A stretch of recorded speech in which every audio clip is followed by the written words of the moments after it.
Right, good evening all you cherry carpers.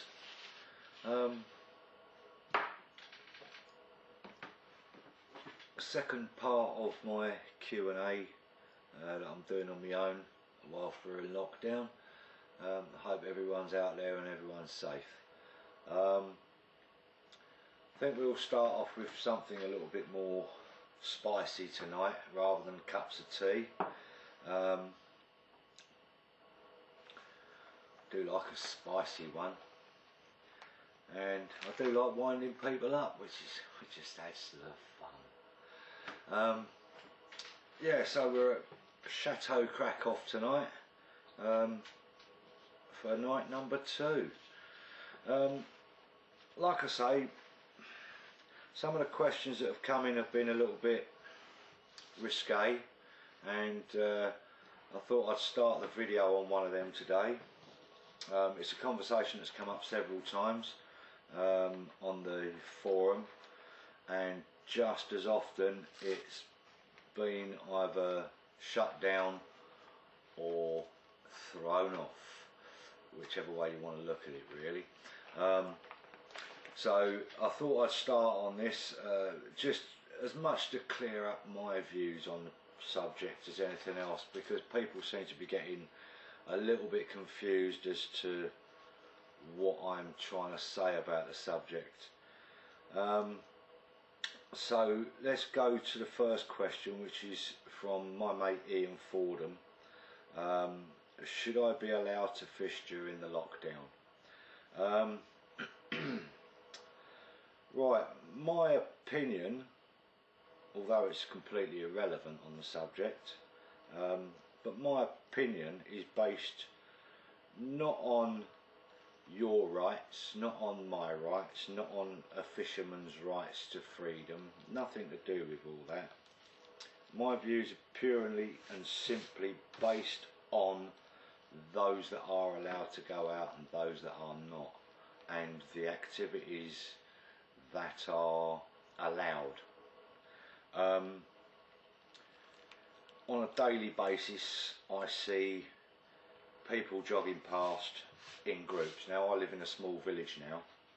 I dare say if I was still in Isleworth in West London, I dare say that would be even more so the case. But I still see little groups of people jogging past. They could be families.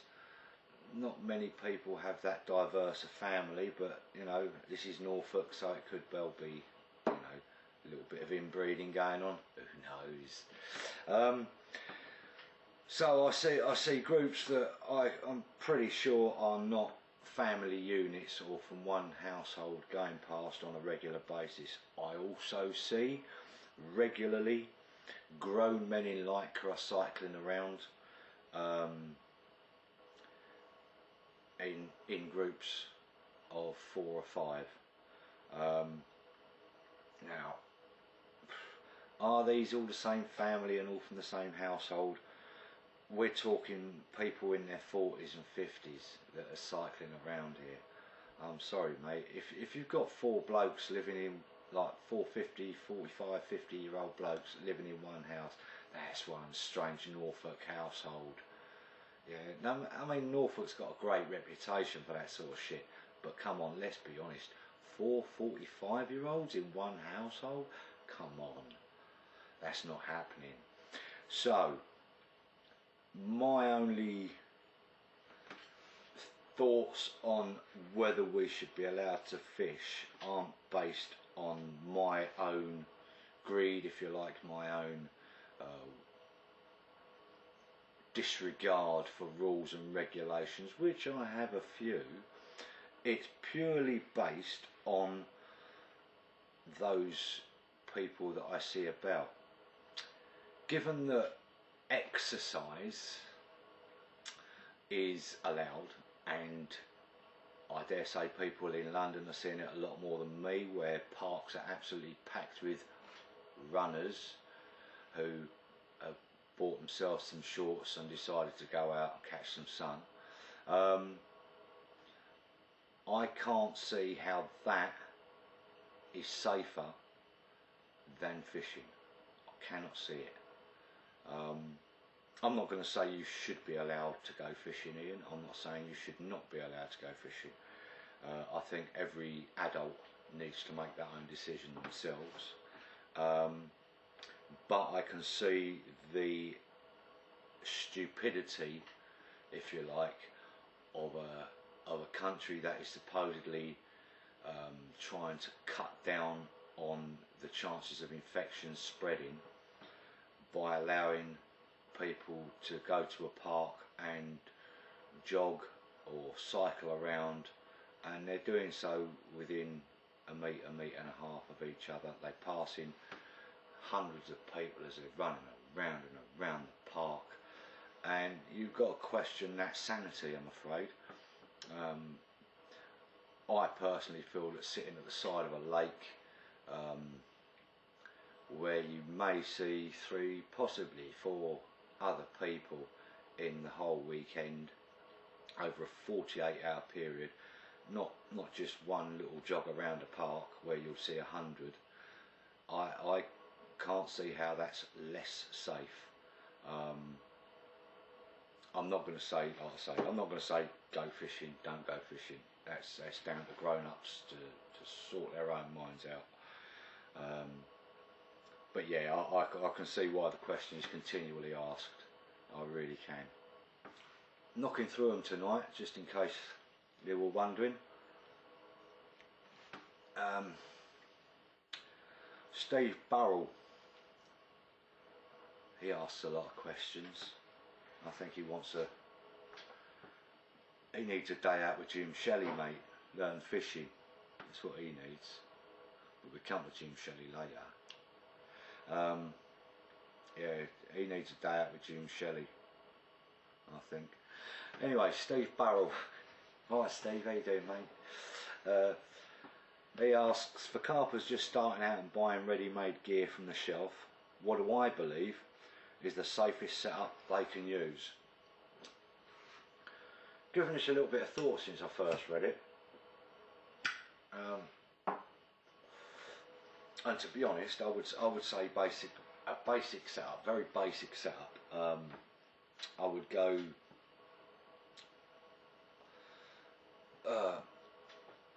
the ideal setup would be a hair rig on a braid or semi-stiff, possibly mono hook link, followed by a lead clip, no leader, no lead core, no tubing. Start fishing like that. That's how I would start. That I think is the safest setup for someone that's never done it before. There's plenty of options to get rid of anything that might tether a carp, i.e. the lead clip.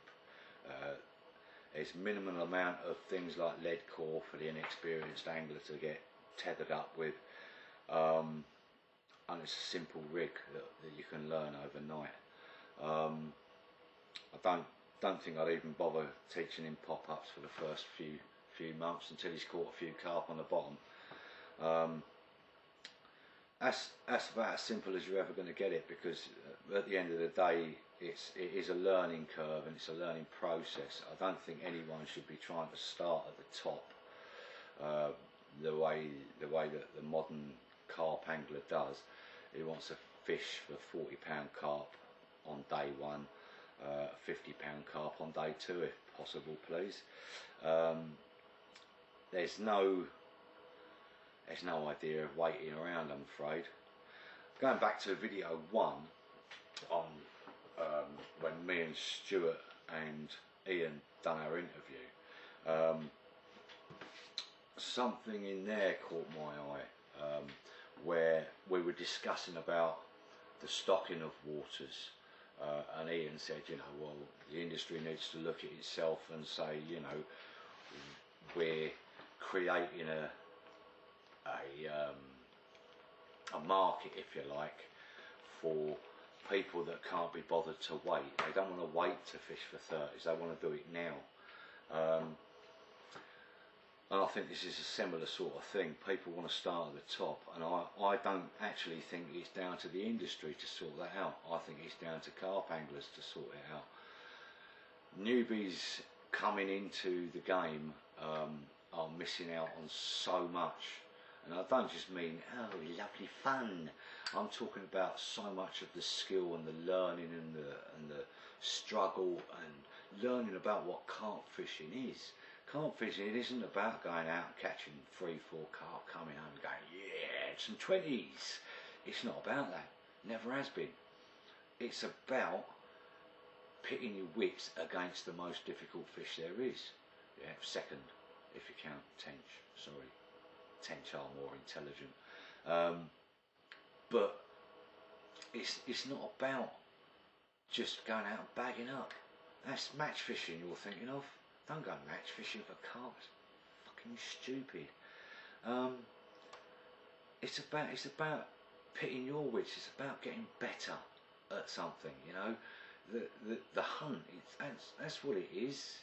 You're an angler, a fisherman, and that's all about hunting. Yeah, you put it this way. When was the last time you see a hunter, yeah, get all camoed up, yeah, and then walk into a barn full of deer, yeah, and just start blapping away and be happy with that? Not going to be happy with that. I can tell you why. Fucking nothing in it. There's no enjoyment. There's no skill. There's nothing. Yeah, and that's what carp fishing is becoming. It's shooting. It's shooting fish in a barrel. Basically, it's ridiculous. Need to get away from that. Ignore what the industry needs to do. Ignore what the fisheries need to do. What the anglers need to do is learn about what fishing is about. And then, you know, you'll be starting at the bottom. You'll be starting to learn with pasties. You'll be starting to learn to tie your own rigs. You'll be learning all those things that anglers now that are starting, they're missing out on all that. And I can't see where they're going to go with it, because if you've got no thought processes involved in catching a fish, especially a PB for instance, I can go down to Thorpe Lee, bang out a 20. Yeah, whoopity-doo. Yeah, where's your challenge, mate? There isn't one. You know, and you're going to lose the interest in that. You're not only going to lose the interest, you're going to lose the ability, because you move off a Thorpe Lee or somewhere like that, and you have to come across a water that's actually difficult. Yeah, you're going to be lost because you've never had to think for yourself before. Before you could turn on Corder TV and bish bosh bash, you knew all the answers. They don't fish waters like, you know, that are difficult. They don't bother. Yeah, they're about selling stuff. Yeah, so, you know, when you want to progress as a carp angler, you've got no help. You have to do it yourself. Yeah, and are you a thinking angler at that point? Because you've been doing it 6 or 7 years. You've been bashing out loads of pasties all over the place. You've had 20s, 30s, bish bosh bash, yeah, but you've never fished a difficult water, and it's a shame, because you haven't learned to tie the rigs. You haven't learned the thinking behind the rigs. You've seen it on a video and you've thought, oh, I'll try that, but you don't know the thinking behind it. You don't know why it works. You don't know how it works. You just know it works. Yeah, well, it's all right knowing how from the bottom and work your way up. It's you know, progression. Carp fishing is a progression. It's a shame. It's a shame, but that's the way it's going. And I would think that, like answering Steve Burrell's question again, you've got to start off as simple as you can. Make it as effective as you can and simple as you can, without confusing, you know, people to start off with, because it's a big old question. Where would you go for a safe rig? As I say, lead clip, little simple hair rig on a mono hook link. Keep it simple. I still fish with that, so I can't say it's not a bad rig. Okay, that's another question out of the way.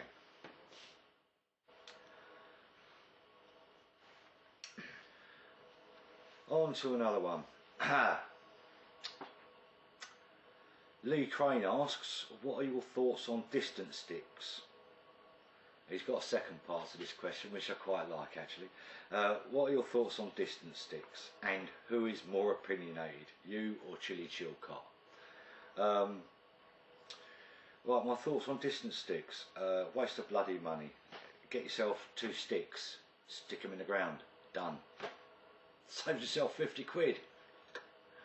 I'm pretty sure we all know those things that we see around the lakes. Trees, that's it, called trees.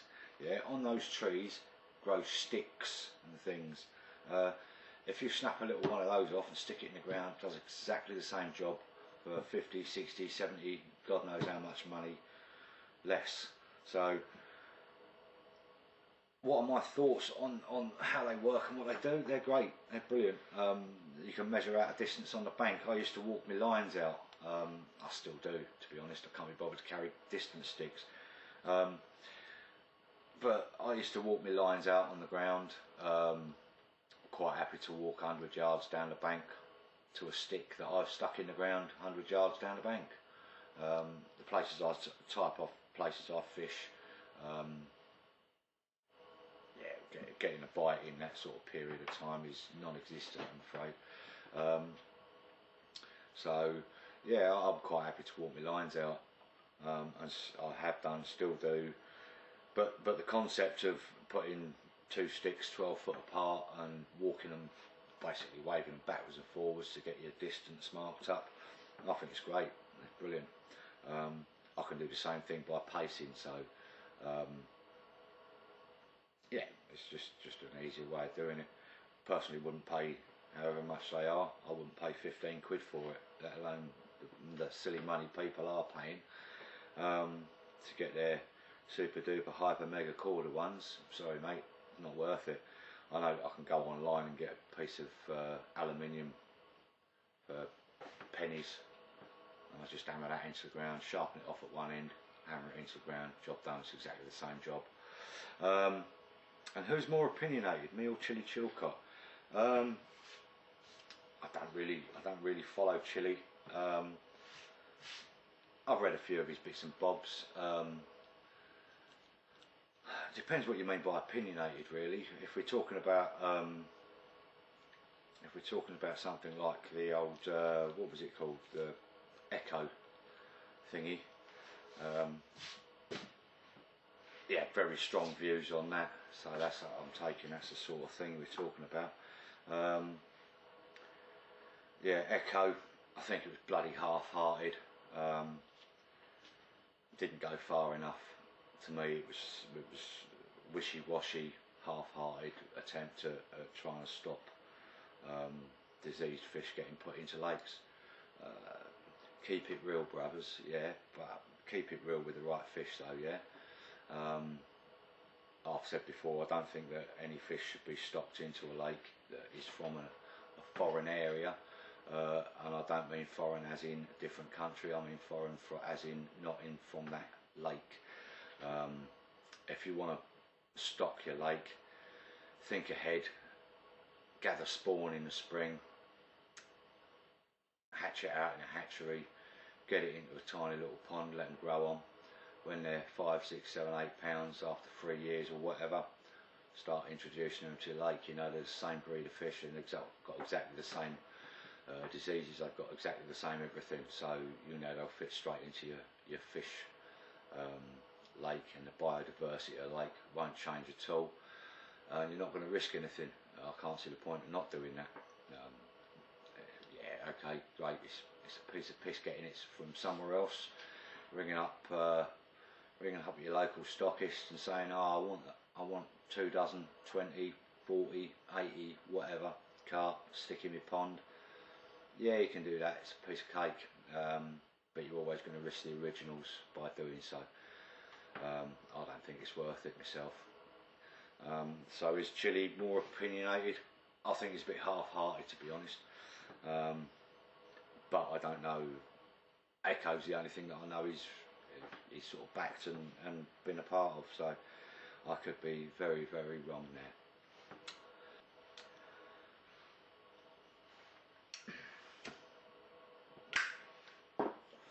Okay, Chris J. Hinde. he's asked, what do you do before a big campaign, and what is your mindset? I think that varies quite a lot actually. Sometimes my big campaigns are literally a few months, so they're not really big campaigns, but they're all out assault on a water to get what I need to get and then get off. Yeah, hopefully before I get caught. Other times, places like Broadwater sort of take over. I realistically, when I moved on there, I wasn't thinking of campaign. I was thinking, I'll go on there. I forgot to join up Raisbury that year, and basically it was too late to get a ticket before June the 16th. So I thought, right, okay, let's go on Broadwater. I could get that ticket the day before I went fishing, and that's what I did. So yeah, there wasn't really much of a mindset other than, oh fuck, I forgot to join the lake.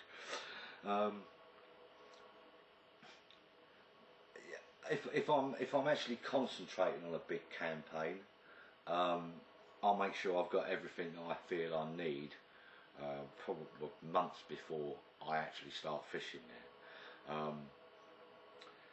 Once I've got all the bits and bobs together, I can concentrate on the water, and I'll be going down there as many times a week as I possibly can for as long as I can. If that just means Saturdays and Sundays, or just Saturdays, sometimes I've camped in the side of the van inside my motor, so I can do 2 nights up there, but not fishing.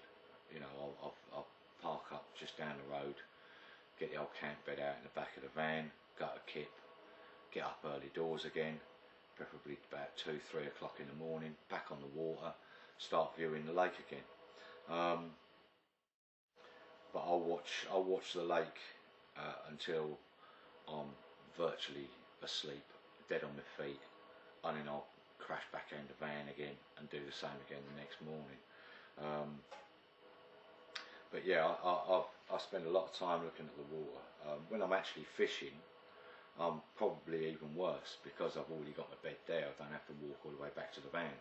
So when I'm actually fishing, I'll stay watching the water until I actually fall asleep, and then I'll have had my alarm set for sort of 4 o'clock in the morning, so I'll be up again straight and early. One of the things that I've noticed when I'm fishing and doing that is that usually about 2 o'clock in the morning you start seeing shows. That usually keeps me awake until 3, which is a real pain in the arse, because my alarm's going off at 4. Yeah, I'll be basically spending as much time as possible at the water without my fishing rods as I possibly can on a build up. I'll be honest with you, I've only done I haven't done that many sort of heavy campaigns. Broadwater, Raisbury 2, Long Life and Fen Drayton. That's the only times I've really done a campaign on anywhere. Fen Drayton being probably the hardest one, to be honest, not because of the hardness of the lake, but because of the hardness of what I was doing. I was baiting sort of twice a week during the week, Tuesday, Thursday, and I'll drive up here again on the Friday after work, not forgetting I was working 5 days a week as well. So Tuesday after work I'd jump in my van, drive all the way up to Cambridgeshire, walk around the lake, get my boat with my barra and my battery and my motor all in there, drive around, well, walk it all the way around the other side of the lake, fit it up onto my boat, get out on the lake, find my spots, bait it up. And that could take hours, to be honest with you, mate. It could take hours. I remember driving home several times at 3 o'clock in the morning, still driving home around the M25 and thinking to myself, oh good, I've got to be up at work in 2 hours. Being a lorry driver, that probably wasn't the best of plans, but there you go. Yeah, campaigns can be hard bloody work, but the build up for me is just as hard because I spend all that time, like I say, driving up, viewing the water whenever I can. It doesn't matter really what weather it is.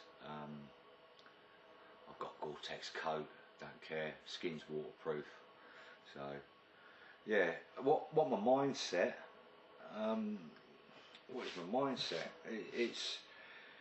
It's dreamy, to be honest. I'm dreaming of getting on that water and hopefully finding something that's a bit special. I think when we'd done some guesting on a sand pit and like a wash pit, and our time for that was incredible. It was pure focus as long as I could keep it up. I was nipping backwards and forwards the whole time, getting in a night here, getting in a night there. But it was full on focus the whole time, and yeah, it came away with that £40 common. So I was quite happy about that. But yeah, it was an incredible little spell. It was probably spread over 2 months, but it was absolute focus at the time. Nothing else was getting in the way. A situation had happened and I didn't have a job, so I thought, right, time, yay! What a time to lose your job in the spring, eh? So yeah, got that out of the way and back onto real life again afterwards. So my normal mindset, as I say, is on the build up. Really, is dreaming of what's going to happen. And when I actually start getting there and really start getting focused, it's, I would say, bloody mindedness. You know, I'm going to find out what's going on. I'm going to find out where these fish are and what they're doing, and I'm going to catch them. And yeah, I think I said on another few places, you know, Les Brown, on the video I did with Stuart. A black guy that does the inspirational speeches, Les Brown his name is, and he says it's not over until I win, and that's one of the things that just sticks in my head the whole time. It's not over until I win, and that's the sort of single-mindedness you really need to do this sort of rubbish fishing that we do. It's not a case of, I've said before, it's not a case of me and Iain being brilliant anglers. You know, we're good anglers, but we ain't Terry Earn, for God's sakes. So it's a case of, you know, accepting what we are and just pushing through with what we've got. So yeah, that I would say is my mindset, and what I do on a big campaign is a little bit different, I suppose, to some people who will just be sort of concentrating on everything that they feel is important. I'm concentrating solely on location. Couldn't give a toss about rigs, couldn't give a toss about baits. I've got my baits, I've got my rigs, that's it. I'm not going to faff around with that sort of thing on the type of water we fish. So I will literally be concentrating on location, and being a bit starry-eyed, I suppose. Right, having a mouthful of tea. I talk too much, that's the trouble. How long? God, that's a long time.